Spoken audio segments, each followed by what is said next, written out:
Okey, Assalamualaikum Ustaz. Okey Ustaz Yusof dah live FB, Ustaz boleh mulalah. Okey. Sekejap ya.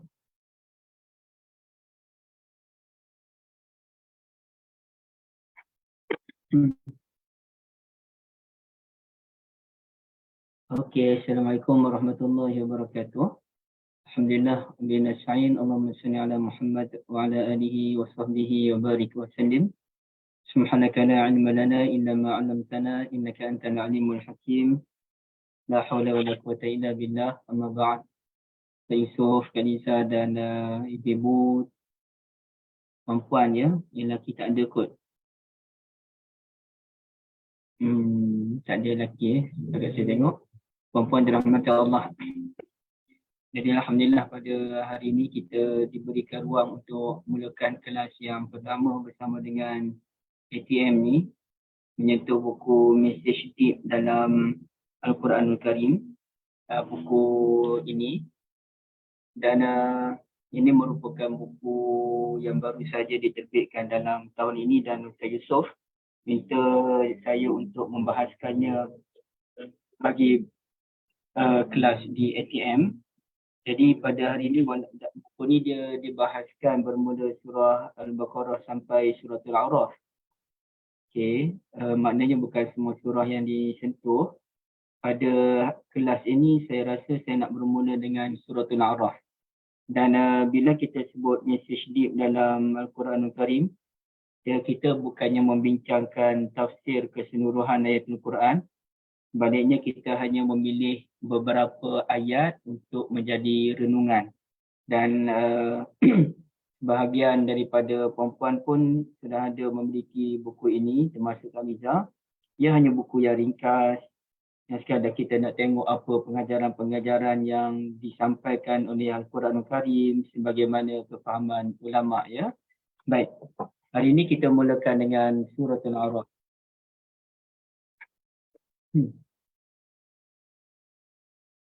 Okey, puan-puan, ibu-ibu yang dirahmati Allah. Surah Al-A'raf ni, ini dia punya maklumat asas. Ia merupakan surah yang ke-7 dalam susunan Al-Quranul Karim. Mempunyai 206 ayat.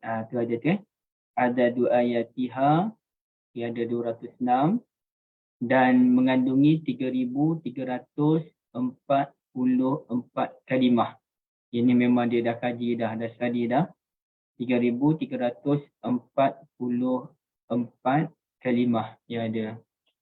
Okey, jadi ia merupakan satu surah yang sebenarnya saya tengok dia tidak membawa cerita yang seberat surah Al-An'am kot. Rasanya surah Al-An'am lagi berat untuk dihafaz sebenarnya pada hemat saya lah. Dan ia lebih ringan daripada surah At-Taubah. Surah At-Taubah ni dia berat sikit untuk dihafaz. Surah Al-A'raf ni dia ringan sedikit. Soal kita hafaz ataupun tidak tu cerita lain. Tapi ceritanya dia ringan sedikit. Apalagi dalam surah ini Allah Azza wa Jalla membawakan beberapa cerita yang memudahkan kita untuk memahami rentak surah ini dengan baik ya. Dan menariknya juga surah ini merupakan satu-satunya surah yang bermula dengan Alif Lam Mim Sad sebagaimana suratul Ra'd yang bermula dengan Alif Lam Mim Ra. Okey. Cuma bezanya kalau Alif Lam Mim Ra tu dia tidak dianggap sebagai satu ayat. Tak nak kita kena baca lagi sampailah walakinna aktsaran nasi la yu'minun barulah dikira sebagai satu ayat.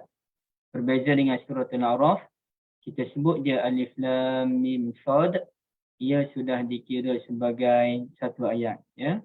Baik. Jadi ibu-ibu yang dirahmati Allah, sekarang ni kita cuba lihat beberapa pengajaran yang terdapat dalam surah ini. Sesiapa yang ada buku boleh buka muka surat yang ke-169 ya. 169. Okey. Pertamanya terdapat 2 kali perkataan Al-A'raf disebutkan dalam surah ini. Pertamanya pada ayat yang ke-46 wa bainahuma hijab. wa 'alal a'rafi rijalun ya'rifuna kullam bisimahum. Okey, satu. Dan yang keduanya pada ayat 48, wa nada ashabul a'rafi rijalan ya'rifunahum bisimahum. Itu disebut dengan ashabul a'raf. Bezanya kalau 46 tu hanya disebut Al-A'raf, nama tempat, manakala ayat 48 Ashabul A'raf. Jadi berdasarkan perkataan Ashabul A'raf inilah surah ini dinamakan sebagai Suratul A'raf. Tapi untuk memahami kenapa surah ini dinamakan Suratul A'raf, kena baca kitab yang lain. Dan saya tak bercadang untuk bahas benda tu pada kelas ini. Kena baca kitab yang bertajuk Dalalatu Asma'i Suwaril Quraniyah ataupun Min Dalalat Asma'i Suwar fil Quran ataupun Mu'jizah Asma'i Surah ataupun Asma'i Suwar. Jadi itu dia membahaskan tentang kenapa surah itu dinamakan Al-Anfal, kenapa dinamakan Taubah, kenapa dinamakan Tawabun, kenapa dinamakan A'raf. Tapi dalam kelas kita ni kita tak bincanglah benda tu. Baik. Ada satu keunikan dalam surah ini yang mana surah ini merupakan surah yang paling banyak memanggil kita dengan gelaran Ya Bani Adam. Ya Bani Adam. Wahai anak-anak Adam. Okey ni. Dan perkataan seruan Ya Bani Adam ini, tuan-tuan dan puan-puan dirahmati Allah, telah disebut sebanyak 5 kali dalam Al-Quran. Siapa yang tak ada buku boleh catat ya, boleh catat. Panggilan Ya Bani Adam telah disebutkan sebanyak 5 kali dalam Al-Quran. Yang mana 4 kali telah disebutkan dalam Suratul A'raf. Dan hanya sekali disebutkan dalam Suratul Yasin. Okey. Surah Yasin ni sebahagian besar kita hafaz kot ataupun ingat kan. Dapat bayangan dia.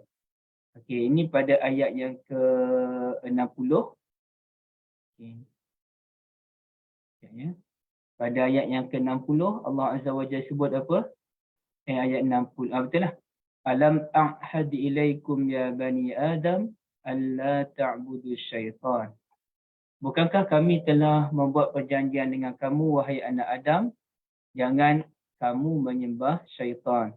Innahu lakum aduwwum mubin. Sesungguhnya syaitan itu untuk kamu musuh yang jelas, ya, musuh yang nyata. Jadi sekali itu je disebutkan dalam surah selain daripada A'raf. Manakala 4 kali lagi disebutkan dalam surah Al-A'raf, iaitu pada ayat 25, kemudian puan-puan jumpa pada ayat 27, Ya Bani Adam, kemudian jumpa lagi pada ayat 31, Ya Bani Adam, khudhu zinatakum. Dan satu lagi pada ayat 35, Ya Bani Adam. Artinya pada ayat yang keberapa tadi? Pada ayat 26, 27, 31, 35. Ya? 26, 27, 31, 35. Sedangkan panggilan manusia ni, dia pelbagai. Jadi, contohlah saya nak tunjuk juga, walaupun ibu-ibu, puan-puan dah tahu, tapi kita tengok. Okay, contohnya Allah Azza wa Jalla panggil kita, Ya ayyuhan nas, wahai sekalian manusia. Okay. Banyak panggilan Ya ayyuhan nas dalam Al-Quranul Karim. Dan banyak juga panggilan Allah panggil kita Ya ayyuhallazina amanu. Bahkan dalam surah Al-Hujurat ni, dia berapa kali Ya ayyuhallazina amanu saja.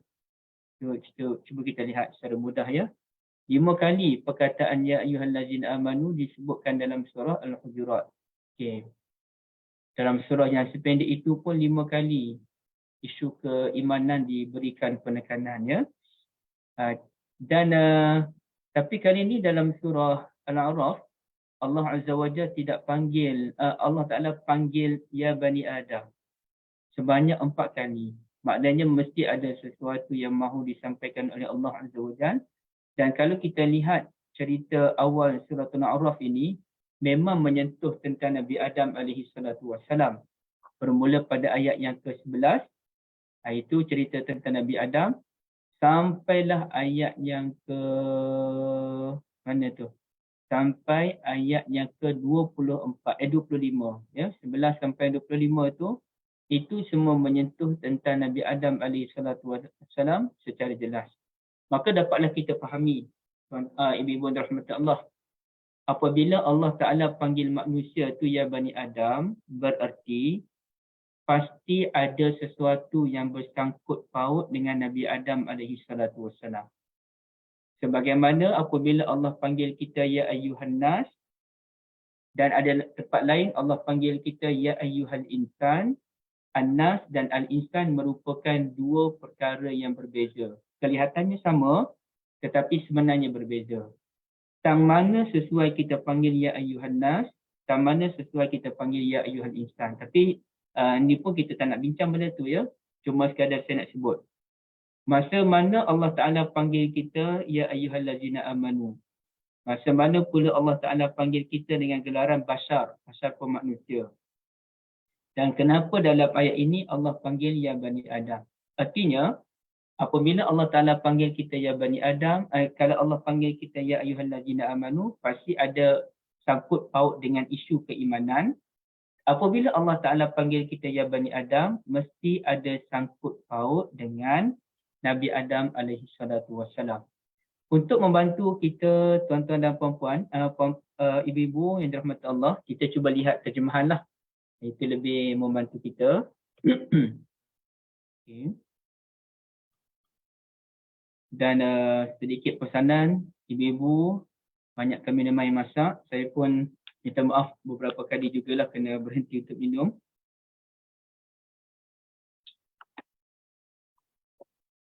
Baik, kita tengok ya Bani Adam yang pertama pada ayat 26 ya.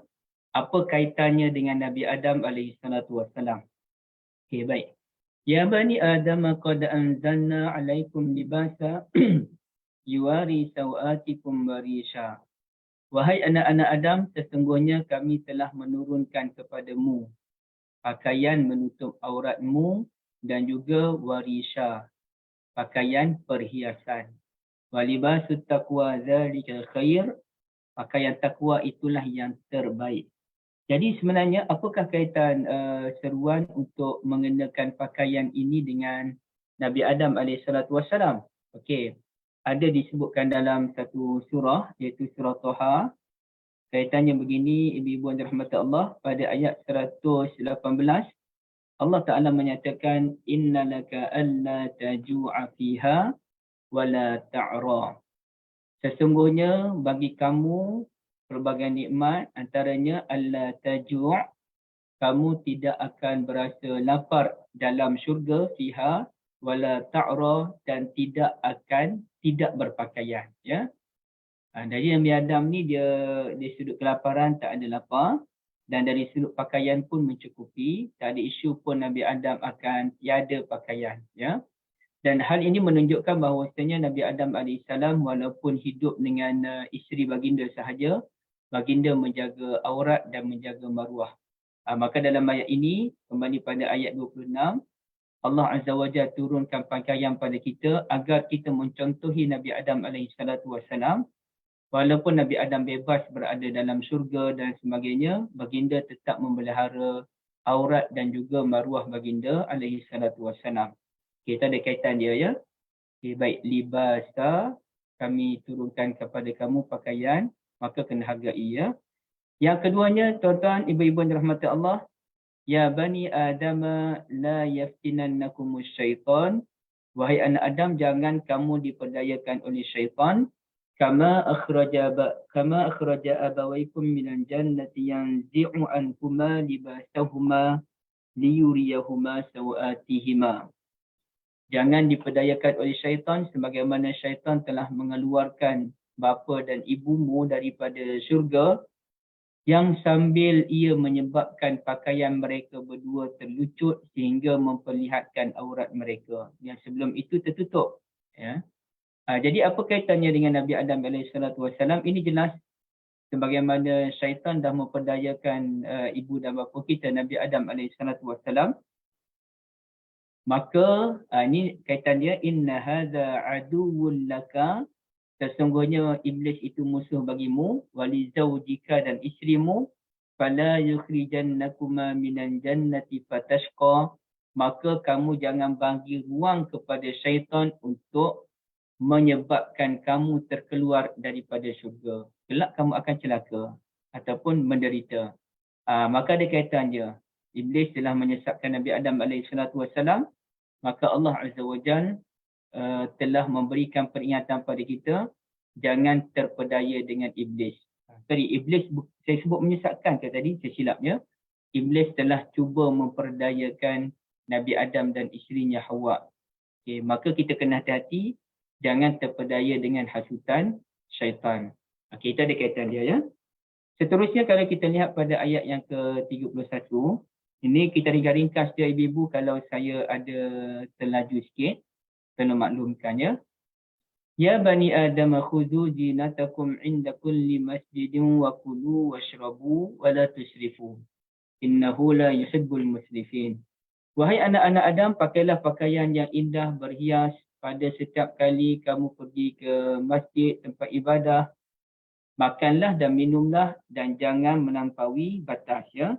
Makan boleh, minum boleh, tapi dengan syarat jangan melampaui batas. Jadi ini kaitan Allah Ta'ala suruh kita makan dan minum. Makan dan minum. Agenda makan dan minum ini memang diberikan keutamaan dalam Al-Quranul Karim sebenarnya. Bahkan dalam kitabul hadis pun kita jumpa Imam Bukhari, Imam Abu Daud dan sebagainya. Mereka akan letakkan perbincangan khusus. Kitabul At'imah, kitab tentang makan-makan. Kitabul Ashribah, kitab tentang minum-minum. Menunjukkan umat Islam ini merupakan umat yang paling berhati-hati dalam bab makan dan minum. Dan selain daripada itu, kita mesti menjadi umat bangsa yang mengeluarkan produk sendiri. Ibaratnya begitulah. Ya. Apa kaitannya dengan Nabi Adam AS? Ada kaitannya kalau kita lihat dalam Suratul Baqarah, ibu-ibu sekalian ya. Dalam Suratul Baqarah, apa cerita makan minum dengan Nabi Adam ni? Sekejap ya. Iaitu pada ayat yang ke-35. Pada ayat 35 kata Allah Azza wa Jal, wa qulna ya Adam uskun anta wa zawjukal jannah. Dan kami berkata, wahai Adam, tinggallah dengan tenang bersama dengan isterimu dalam syurga. Wa kula minha ragadan haitsu syi'tuma, dan makanlah apa sahaja yang kamu berdua sukai. Tapi dengan syarat satu je. Wala taqraba hadhihi syajarata fatakuna minadh dhalimin. Jangan dekati pokok terlarang. Itu sahaja. Yang lain silakan. Makanlah nak makan apa pun, bila-bila masa pun tak ada masalah. Jadi di sini menunjukkan bahawasanya ada kaitanlah isu makan minum tu dengan Nabi Adam AS. Baik. Dan yang terakhirnya pada ayat yang ke-37 ke berapa tadi? Pada ayat 35 kan? Pada ayat 35, ya bani Adam imma ya'tiyannakum rusulun minkum yaqussuna 'alaikum ayati. Wahai anak Adam, jika datang kepadamu rasul-rasul daripada kalanganmu yang menceritakan kepadamu ayat-ayatku, famanittaqa wa aslah, maka sesiapa yang bertakwa dan memperelokkan urusannya, amalannya, fala khaufun 'alaihim wa lahum yahzanun, maka tiada ketakutan baginya, tiadalah mereka gundah gelana buat selama-lamanya. Okey. Jadi ini cerita tentang kita kena ikut ajaran para rasul, bertakwa kepada Allah Azza wa Jalla. Maka kalau kita bertakwa, memperelokkan amalan kita, kita akan selamat, kita tak ada lagi rasa takut, rasa bimbang. Apa kaitannya dengan Nabi Adam AS? Ada kaitannya pada ayat yang ke-38 Suratul Baqarah. Qul nahbitu minha jami'a. Kami berfirman, turunlah kamu semuanya dari syurga. Fa imma ya'tiyannakum minni hudan, jika datang kepadamu petunjuk daripadaku, faman tabi'a hudaya fala khaufun 'alaihim wa la hum yahzanun, maka sesiapa yang mengikuti petunjuk itu nescaya tiada kebimbangan terhadap mereka dan mereka tidak akan berduka buat selama-lamanya. Jadi ada kaitan dengan Nabi Adam AS ya.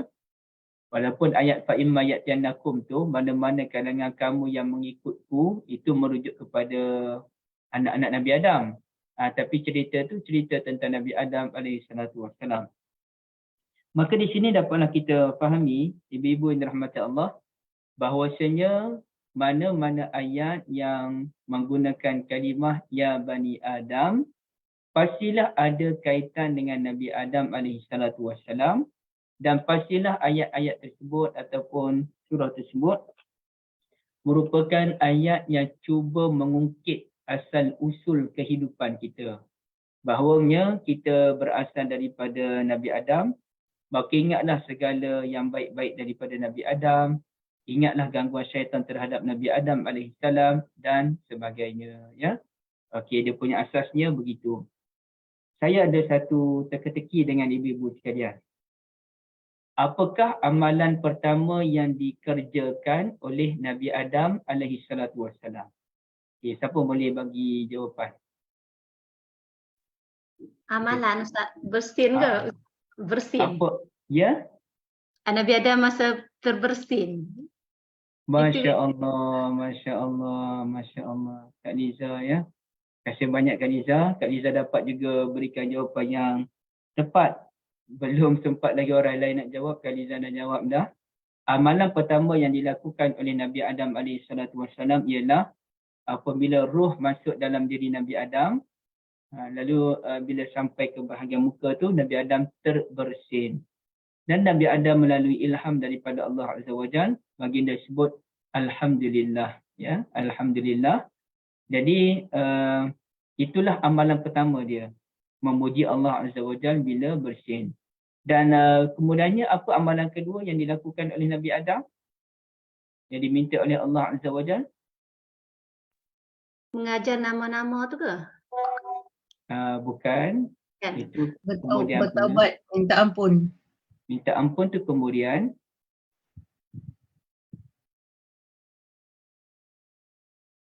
Siapa boleh jawab? Kak Liza saya tak boleh bagi hadiah dah. Kita dah post 9 buah buku hadiah untuk Kak Liza hari tu. Alhamdulillah. Okey, tak ada Okey, amalan kedua yang mungkin dilakukan oleh Nabi Adam alaihissalam ialah memberi salam kepada para malaikat. Ya, Allah Ta'ala sebut, izhab ila ulaikan nafar, pergilah kamu jumpa dengan malaikat-malaikat yang ada di syurga tu, berikan salam pada mereka, dan kemudiannya tengok bagaimana cara mereka membalas salam tersebut. Lalu Nabi Adam AS pun pergi bagi salam, Assalamualaikum. Malaikat menjawab dengan Assalamualaikum warahmatullah. Ada tambahan warahmatullah. Di situ Nabi Adam AS pun belajar cara jawab salam. Tapi yang menariknya bersin tadi. Hukumnya itu amalan yang pertama ya. Bersin je sebut Alhamdulillah, dan kita doakan orang yang bersin, Yarhamkallah. Sebagai satu susulan persoalan tadi, kalau orang yang bukan Islam pula yang bersin, apa doa kita? Kalau orang Islam bersin, kita sebut Alhamdulillah. Kemudian kita doakan dia Yarhamkallah ataupun Yarhamukallah. Kemudian orang yang bersin tadi balas apa, ibu-ibu sekalian? Siapa boleh jawab?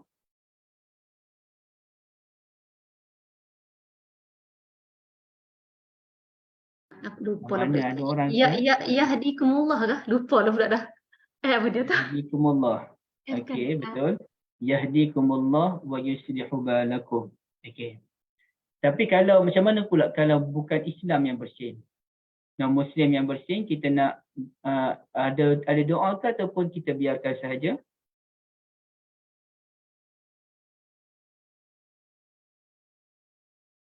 Silakan, puan-puan. Ibu Asmah ada, Ibu Hamidah ada, Puan Najrah Sumayyah. Puan Najrah Sumayyah punya tu nama anak kan? Saya lupa dah nama Puan Aisyah. Aisyah kan? Aisyah. Puan Aisyah, Kak Aisyah ada? Apabila bersin. Tahu lah Ustaz. Yang saya tahu dia orang kalau orang bersin, dia orang cakap bless you. Bless you kan? Itu orang putih lah yang bless you. Okay, tapi kalau kita pun betul lah God bless you kan? Okay. Kalau kita, kalau orang bukan Islam bersin, kita boleh sebut yahdikumullah. Semoga Allah memberikan kamu hidayah. Ya. Dan kemudian kita terjemahkanlah dalam bahasa Inggerisnya macam mana, dalam bahasa Melayunya macam mana. Tapi ni dia panggil yahdikumullah. Ada ni daripada Puan Syahira kongsikan tu. Bila orang Yahudi bersin, maka Nabi sebut yarhamukumullah. Bukan, Nabi sebut yahdikumullah wa yuslihu balakum. Semoga Allah memberikan hidayah kepadamu. Okey, baik. Itu sebagai tambahan sahaja ya. Sekarang ni kita cuba lihat ke depan lagi. Saya ada bincangkan tentang penyakit warisan iblis. Apa dia penyakit warisan iblis tu yang ada dalam surah Al-A'raf, iaitu merujuk kepada ayat yang ke-12 ya. Qala ma mana'aka alla tasjuda iz amartuk. Allah Azza wa Jalla bertanyakan iblis, apa yang menghalang kamu daripada sujud ketika aku memerintahkanmu. Qal, kata iblis, ana khairum minhu khalaqatani min nar wa khalaqatahu min tin. Saya lebih baik daripada dia, Adam. Engkau menciptakan saya daripada api, sedangkan engkau menciptakan dia daripada tanah.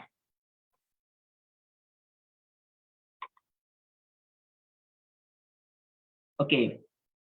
Jadi di sini iblis telah melakukan beberapa kesalahan, ibu-ibu yang dirahmati Allah. Kesalahan yang pertama ialah dia berasa hebat ataupun ujub dengan dirinya sendiri. Ana khairum minhu. Saya lebih baik daripada dia.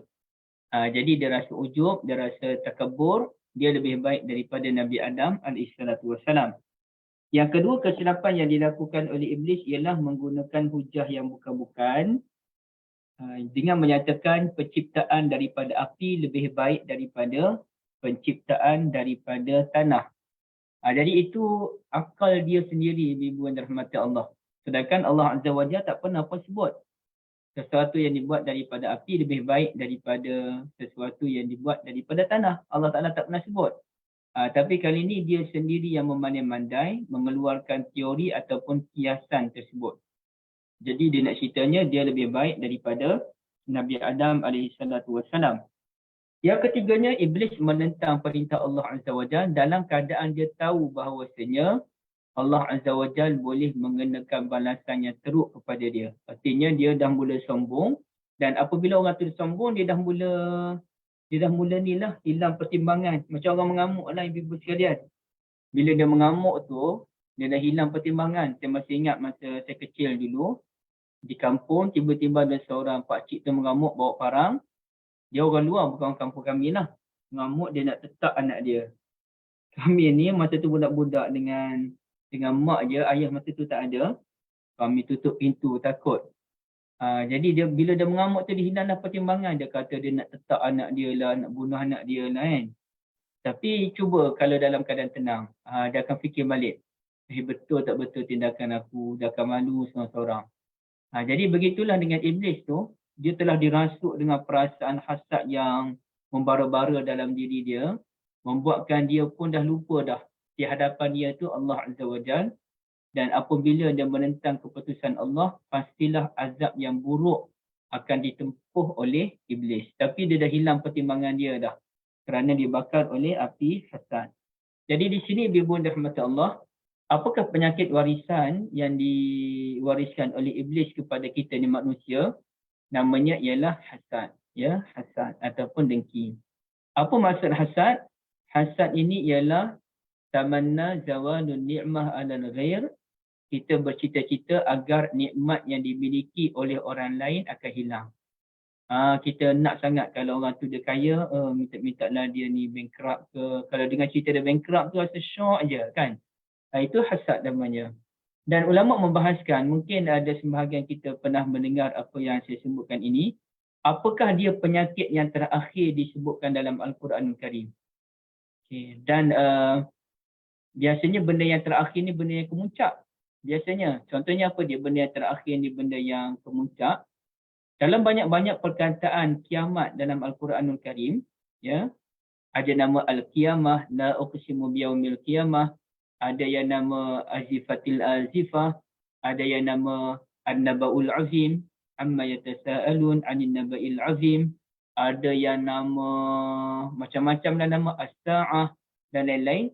Tapi dalam banyak-banyak nama kiamat ni, Yaumun Aqim dan sebagainya, apakah nama kiamat yang paling menggerunkan? Kata sebahagian pengkaji ataupun ulama, nama kiamat yang paling menggerunkan ialah nama yang terakhir disebutkan dalam Al-Quran.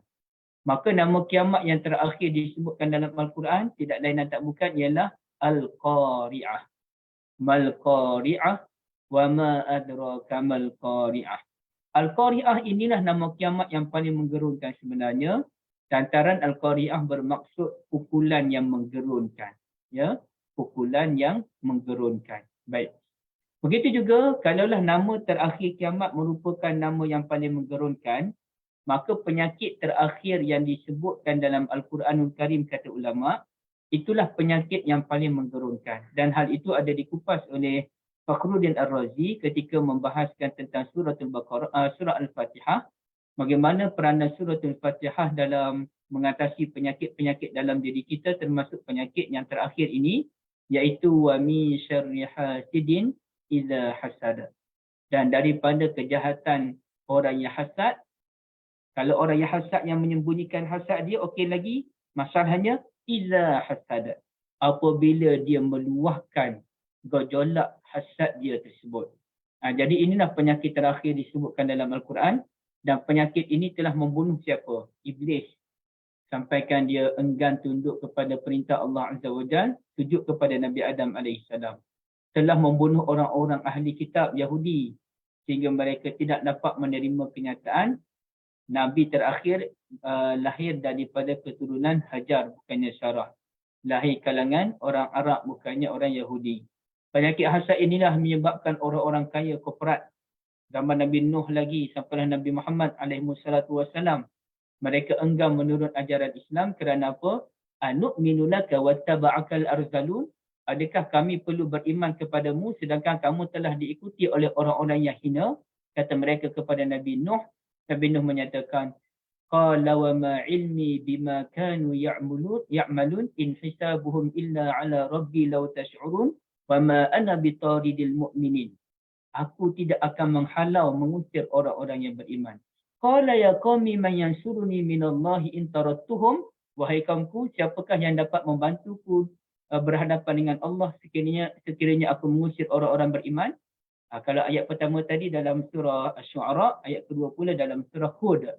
Jadi begitulah Nabi Muhammad, Allah Ta'ala pesan pada Nabi Muhammad, wasbir nafsaka ma'al ladzina yad'una rabbahum bil ghadati wal 'ashiyyi yuriduna wajhah. Kena sabar, teguh dengan pengikut-pengikut miskin ini yang sentiasa tunduk kepada Allah Azza wa Jalla. Jangan termakan dengan rasuah-rasuah ataupun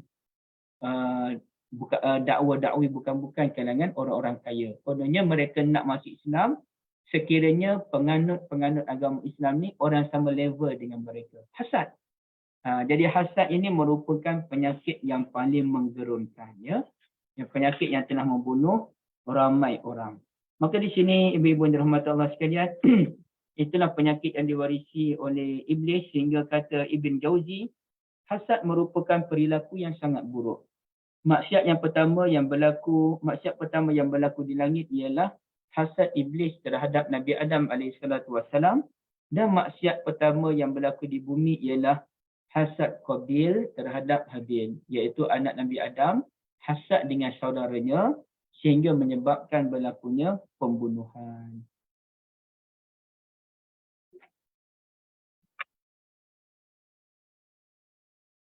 Sebab itu dalam menghadapi hasad ni kita kena tengok daripada dua aspek, keduniaan dan juga akhirat. Kalau dalam bab dunia, kita tengok orang yang lebih rendah daripada kita. Contohnya kita rasa kita ni tak berapa nak kaya lah. Kita tengok orang lain, ramai lagi orang miskin. Jangan tengok orang lebih kaya, ramai lagi orang miskin. Tengok. Kalau kita rasa kita ni kita rasa kita ni tak berapa nak sihat, nak sakit. Tengok orang lain ramai lagi sakitnya lebih teruk daripada kita. Kalau kita ditimpa musibah dan kita rasa, ya Allah, teruknya musibah yang menimpa aku ni, rasanya kita lah yang paling teruk ditimpa musibah. Kan biasa kan orang sembang pasal musibah ni, dia kata, oh saya lagi teruk. Dia nak cerita, masing-masing nak cerita dia lebih teruk. Sebenarnya tak perlu. Cukuplah kita mengambil iktibar. Kalau kita rasa kita teruk, orang lain lagi teruk.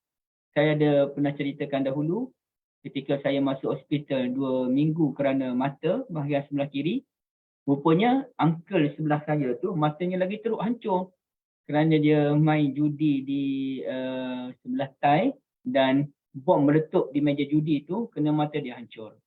Dan abang seorang lain tu pula matanya ditikam oleh garpu oleh isterinya sendiri. Jadi saya tengok, ya Allah, orang lain lagi teruk. Aku ni tak ada apa-apa pun, biasa aja. Orang lain lebih menderita, sakit lagi. Okay, dalam bab dunia, kita tengok orang lebih bawah daripada kita. Dan betul kata Kak Anis Arsila, dalam bab akhirat, kita kena tengok orang yang lebih baik daripada kita. Bagus semangat, tama-tama orang nak pergi haji. Bila kita pergi haji tu, kita kena tengok orang lebih baik daripada kita. Baru kita pun rasa, ya Allah, dia ni lagi hebat. Baca Qurannya, Masya Allah, lagi hebat. Kita lagilah semangat. Jangan tengok orang lain. Kalau bab akhirat kita tengok orang lain tidur, saya pun nak tidur lah. Dah ramai tidur. Contohnya ketika berada di Mina, di kemah Mina, kita tengok ramai je orang baring-baring tidur, makan-makan, minum-minum. Dalam bab akhirat, kalau kita tengok orang makan dan minum, kita pun nak join makan-makan, minum-minum je memanjang. Padahal pada 9 Zulhijjah tu, di Arafah, minta maaf, di Arafah, pada 9 Zulhijjah tu, itu waktu yang kita memang betul-betul kena doa ibadah kepada Allah Azza wa Jalla. Maka kita jangan tengok orang yang makan-makan dan minum-minum. Mungkin mereka tak larat, mungkin mereka uzur, mungkin macam-macam lah kemungkinan. Kita sangka baik.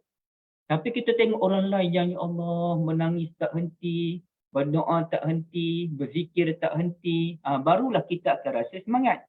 Justru kita cuba membentuk suasana, cari suasana yang mendorong kita melakukan amal ibadah, amal yang soleh. Baru kita akan rasa lebih bermotivasi untuk melakukan kebaikan. Ya? Okey, baik. Jadi kaedahnya begitu. Dalam bab akhirat, tengok orang yang lebih baik daripada kita. Tapi dalam bab dunia, kita tengok orang lebih rendah daripada kita, baru tidak timbul perasaan hasad. Seterusnya, kalau ada sebarang soalan, ibu-ibu, puan-puan, silakan ya. Boleh tanyakan soalan. Sama ada di ruangan chat ataupun direct je secara lisan. Saya lebih sukalah kalau lisan. Bila ibu-ibu tanyakan soalan, kelebihannya ialah saya pun tak mengantuk. Dia gitu. Mana semangatlah sikit. Ni diam je, Kak Riza je kan. Okay, baik. Terima kasih banyak.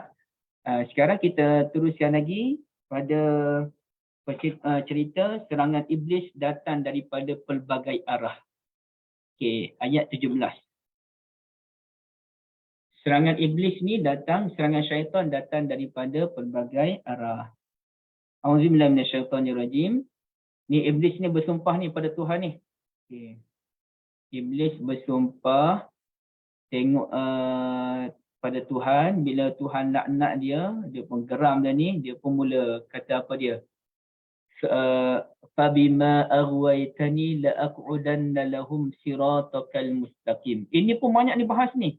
Kalau kita tengok ayat ini kan, la'aq'udanna lahum ni, ada ayat lain, dia kata apa dia? La'uzayyinanna lahum. Aku akan menghiasi mereka dengan dunia. Yang ni tak, yang ni la'aq'udanna lahum. Ini power ni sebenarnya bahasa Quran, ibu-ibu sekalian.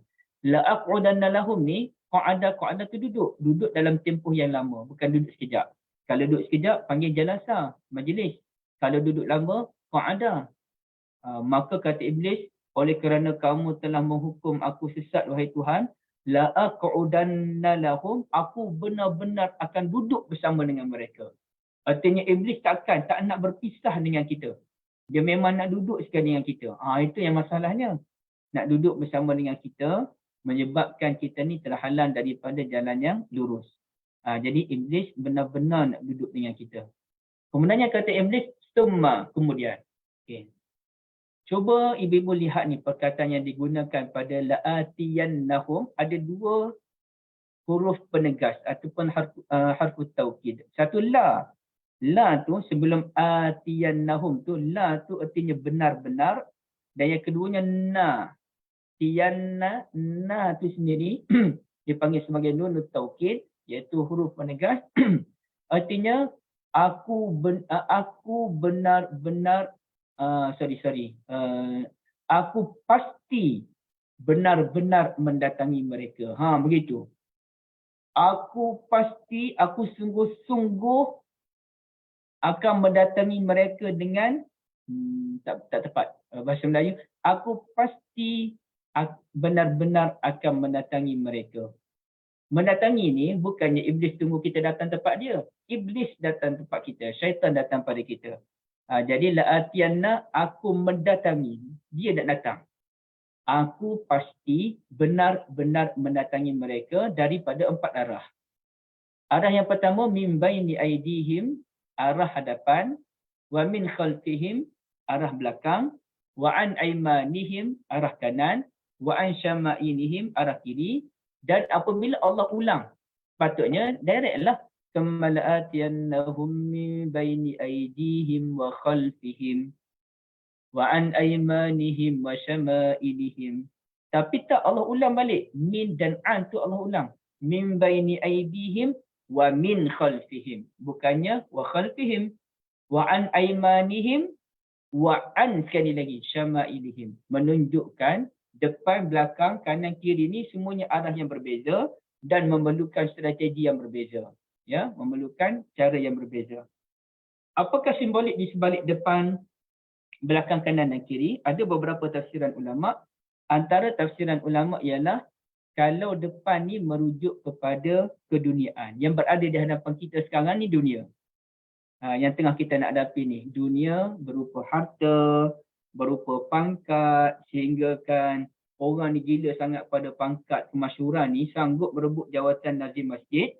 Padahal nazim masjid ni masa bersama dengan isteri akan kurang, masa bersama dengan anak makin kurang, masa kerja pun kalau dia masih bekerja akan terganggu sedikit sebanyak. Dan seorang nazir yang saya kenal, beliau seorang pesara di UM yang sangat-sangat baik. Beliau kata setiap lepas isyak beliau akan duduk di pejabat masjid sampai 12 malam. Nak tengok pun kalau ada orang datang nak mengadu masalah pun dia sanggup sampai 12 malam. Sedangkan dia lecturer, esok nak masuk kelas lagi. Nak kena tanda paper dan sebagainya lagi. Dan beliau pergi ziarah rumah ke rumah, bukan sekadar duduk di masjid. Ziarah, ada masalah anak muda pergi ziarah. Orang miskin pergi ziarah, bukan sekadar duduk di masjid, tunggu orang datang di masjid. Tidak. Tiba-tiba ada juga orang dengki. Ada orang dengki. Padahal nazir mana ada gaji. Tak ada gaji nazir. Kecuali lah pihak masjid yang set up ada gaji bagi nazir, tapi tak ada. Dan tak ada allowance untuk nazir pun. Saya tak setuju lah sebenarnya nazir tak ada allowance ataupun gaji. Bagi saya kena ada allowance paling kurang. Pada nazir 1,000 sebulan ke, barulah kita berbaloi seorang tu jadi nazir. Pada saya lah. Tapi secara realitinya yang berlaku ni, tidak ada gaji. Tu pun orang dengki nak juga jadi nazir. Kerana apa? Kemasyhuran, ya. Nak nama, berebut-rebut. Jadi kita pun, iya zambillah, subhanallah, apa cerita sebenarnya? Kemasyhuran mengatasi segala-galanya. Itu dunia. Aku benar-benar mendatangi mereka, aku tak tunggu mereka datang pada aku yang datangi mereka daripada arah hadapan dunia yang tak ada apa-apa ni. Suruh. Kalau saya sendiri pun sehari 2 hari lepas saya cuba fikir, aku ni kalau ada duit 1 juta contohnya, nak lagi tak duit? Mestilah nak lagi. Kalau sekarang ni tak ada duit, kita pun dapat sikit-sikit pun alhamdulillah. Kalau saya buka akaun saya ni, ada duit sebanyak 500, 600, ya Allah banyak duit aku. Sebab saya bukan jenis orang ada duit dalam bank. Bila ada duit 500-600 tu, banyak duit aku rupa-rupa. Ya alhamdulillah. Boleh bayar itu, boleh bayar ini. Kita rasa lain macam. Tapi kalau saya fikirkan, kalau saya ada 1 juta, cukup ke 1 juta? Realitinya tak cukup. Bila ada 1 juta je tak cukup. Kerana apa tak cukup 1 juta? Bila saya ada 1 juta, nazir ada allowance sekarang. Alhamdulillah, kasih banyak Puan Rosnah ya. Jazakumullah khairan. Tapi gaji tak ada kan? Okey, baik.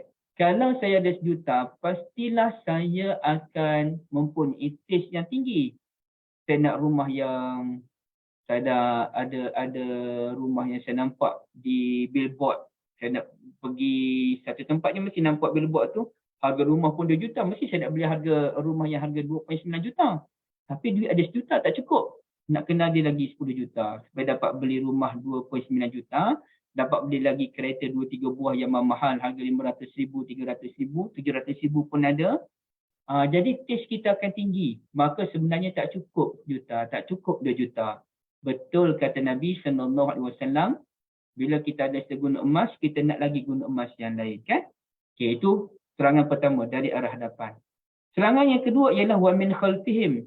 Wa min khalfihim ni merujuk kepada akhirat. Ada ulama kata min baini aidihim itulah akhirat, depan. Wa min khalfihim itulah dunia, kerana dunia bakal ditinggalkan. Tapi saya lebih setuju dengan tafsiran min baini aidihim tu dunia, dan manakala khalfihim tu akhirat. Kenapa akhirat dipanggil belakang, sedangkan kita kan ke depan tu akhiratlah ke depan. Artinya akhirat benda yang belakang, benda yang tersembunyi daripada kita. Kita tak nampak hakikat akhirat. Berbanding dunia kita nampak. Kita nampak duit, kita nampak rumah, kita nampak kereta, kita nampak pangkat, kita nampak macam-macam. Sedangkan akhirat benda yang tersembunyi, benda yang kita tak nampak. Syaitan akan datang mengelirukan kita tentang hakikat akhirat. Jadi macam mana? Kita mulalah beribadah, tapi beribadah dengan keadaan yang bukan-bukan. Bid'ah, tahayyul, khurafat, semua kita duk buat tu. Kepercayaan bukan-bukan. Wa an aimanihim, syaitan akan menyesatkan kita daripada benda kebenaran. Tolaklah kebenaran. Wa an syama'ilihim, syaitan datang dari sebelah kiri. Artinya syaitan mendorong kita supaya memilih keburukan. Ya? Jadi ini artinya syaitan datang daripada semua sudut. Min min merujuk kepada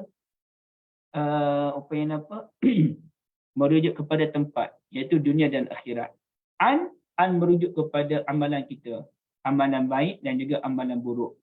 Maka di situ iblis menggoda kita daripada sudut pemikiran tempat, dunia dan akhirat, dan juga amalan baik dan juga buruk.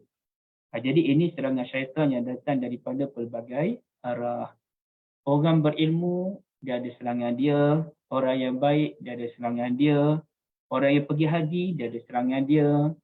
Orang yang berjuang, dia ada serangan dia. Orang ahli ibadah pun dia ada serangan dia. Masing-masing ada serangan masing-masing. Maka sebab itulah antara doa yang mesti kita selalu panjat kepada Allah Azza wa Jal, dalam bahasa mudahnya, Ya Allah, aku berlindung kepadamu daripada kejahatan diriku sendiri. Allahumma alhimni rusydi wa a'izni min syarri nafsi. Tuhan, ilhamkan daku dengan petunjuk-petunjuk kebaikan, dan jauhkan daku daripada, aku berlindung kepadamu daripada kejahatan diriku sendiri. Ya. Okey, baik. Doa zikir. Arah kanan tadi artinya syaitan, kanan-kanan ni benda kebaikan. Jadi syaitan mendorong kita supaya menolak kebaikan. Ataupun syaitan mendorong kita agar menentang kebaikan dan kebenaran itu sendiri. Begitu juga, kalau bukan menolak, kalau bukan menentang pun, syaitan mendorong kita melakukan kebaikan-kebaikan itu dalam bentuk kejahilan. Itulah ikut ajaran sesat dan sebagainya, dia nak kebaikan. Tapi dia mengikut ajaran yang bukan-bukan. Ya? Begitulah. Allah Alam. Jadi Ibu, Kak Liza, sebenarnya slot kita sampai pukul 10 ke sampai pukul berapa sebenarnya? 1 jam, Ustaz. Sampai ke 10. Terima kasih. Saya rasa tak sempat untuk yang seterusnya. Kita buka perbincangan.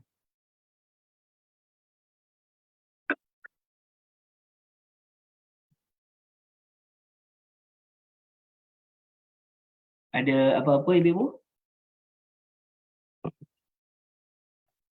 Salam Okay, tak Ustaz. ada Ibu Syarifah, silakan. Kenapa dia tak datang dari atas dan dari bawah? Oh, yang soalan ni soalan yang sengaja saya nak elak tapi Ibu tanya juga. Macam mana saya nak jawab ya? Yang ni Kak Izzah pernah dengar daripada Ustazah Salihah. Kalau Ha, daripada atas, rahmat Allah turun. Kalau ha. daripada bawah, tempat kita sujud. Okey, bawah tempat kita Betul, sujud, pernah juga atas dengar tu. macam tu. Ha. Yalah, kalau ikut apa yang saya fahami pun begitulah. Iblis tak mampu menyesatkan kita dari sebelah atas kerana rahmat Allah Azza wa Jalla tu kan. Dan bawah tu daripada tempat kita sujud. Cuma saya agak keliru tu disebabkan dalam buku saya pun saya sebut begitu ya. Saya keliru tu disebabkan adanya satu doa Nabi yang berbunyi begini. Okey. Ini doanya.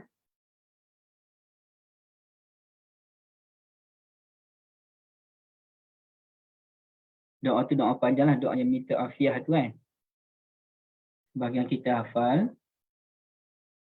Allahumma hfazni min baini yadayya wa min khalfi. Ya Allah, peliharalah daku daripada depan dan juga belakang. Wa an yamini wa an shimali, daripada kanan dan juga kiri. Wa min fauqi, daripada bahagian atas. Wa a'udzu bi'izamatika an ughtala min tahti. Dan aku berlindung dengan keagunganmu daripada diperdayakan daripada sebelah bawah. Jadi disebabkan adanya doa supaya jauh daripada serangan daripada atas dan bawah tu, itulah yang membuatkan saya pun wallahualam, saya tak tahu sebenarnya macam mana ya. Ataupun sebenarnya doa ni dia cerita lain. Doa ni cerita tentang musibah-musibah. Manakala ayat Quran tu cerita tentang hasutan syaitan. Jadi hasutan syaitan tu dia tak datang dari sebelah kanan atas kerana ada rahmat Allah. Dari sebelah bawah kerana kita sujud pada Allah. Tapi dalam bab musibah boleh datang dari atas dan juga bawah. Jadi mungkin juga. Jadi wallahualam, saya tak berani nak komen lebih Ibu Sharifah ya. Barakallahu fikum. Kak Liza ada baca tulisan Ustaz Tuan Fazrul, Senaja Ikhlas. Kalau dari arah bawah tu, kalau daripada segi musibah macam itulah, takut kena binatang berbisa ke, ataupun jadi gempa bumi ke. Kalau daripada arah atas tu macam musibah lain-lain yang dari langit lah, turun hujan yang menyebabkan banjir, macam itulah. Terima kasih banyak Kak Liza. Huraian tadi pun begitu juga. Kalau bawah tu gempa bumi dan sebagainya. Jadi mungkin kita bezakan antara doa dengan ayatul Quran. Doa tu dia melibatkan musibah. Ayat Quran ni pula hasutan syaitan. Jadi hasutan syaitan tak datang dari atas dan bawah. Kak Liza, jazakumullah khairah. Okay. Seterusnya Puan Syafini, maksudnya masa syaitan rasa hasad terhadap Nabi Adam tu, hasad berbanding syurga sebagai ganjaran untuk Rasul dan nanti tak ada hasad. Okey. Kalau ahli syurga, nanti bila masuk syurga nanti memang tak ada hasad dah. Ahli syurga yang akhir kan yang kita last kali masuk syurga tu tak ada hasad. Itu nanti kita akan bincangkan dalam poin yang ke-8 nanti dalam suratul A'raf. Jadi itu yang kita selamatlah di situ. Wallahualam. Oleh kerana ada perbincangan dalam poin yang ke-8 nanti, saya tak terus responlah soalan daripada Puan Syafini. Baik, ada soalan lain?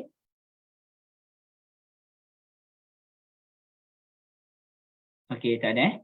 Jadi ibu-ibu yang dirahmati Allah sekalian, kita berakhir di sini.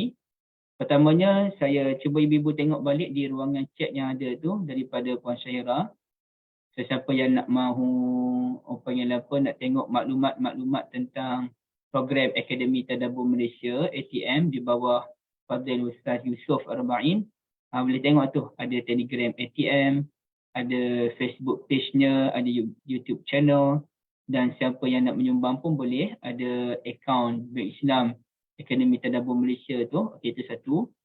Dan yang keduanya, untuk dapatkan buku ni pun boleh, Puan Syahira pun ada berikan tu maklumat.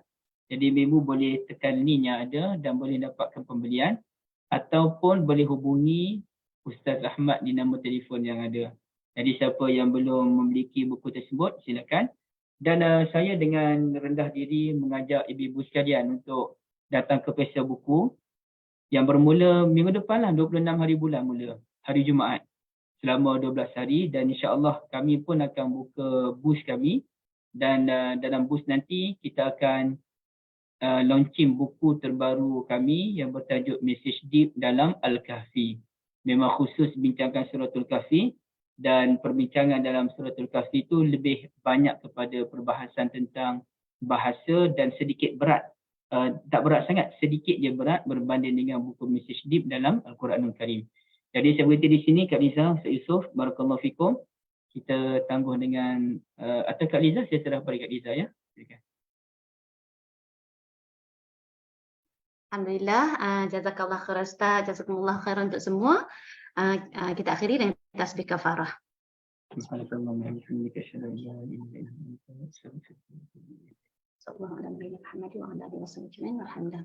Assalamualaikum warahmatullahi wabarakatuh. Terima kasih semua.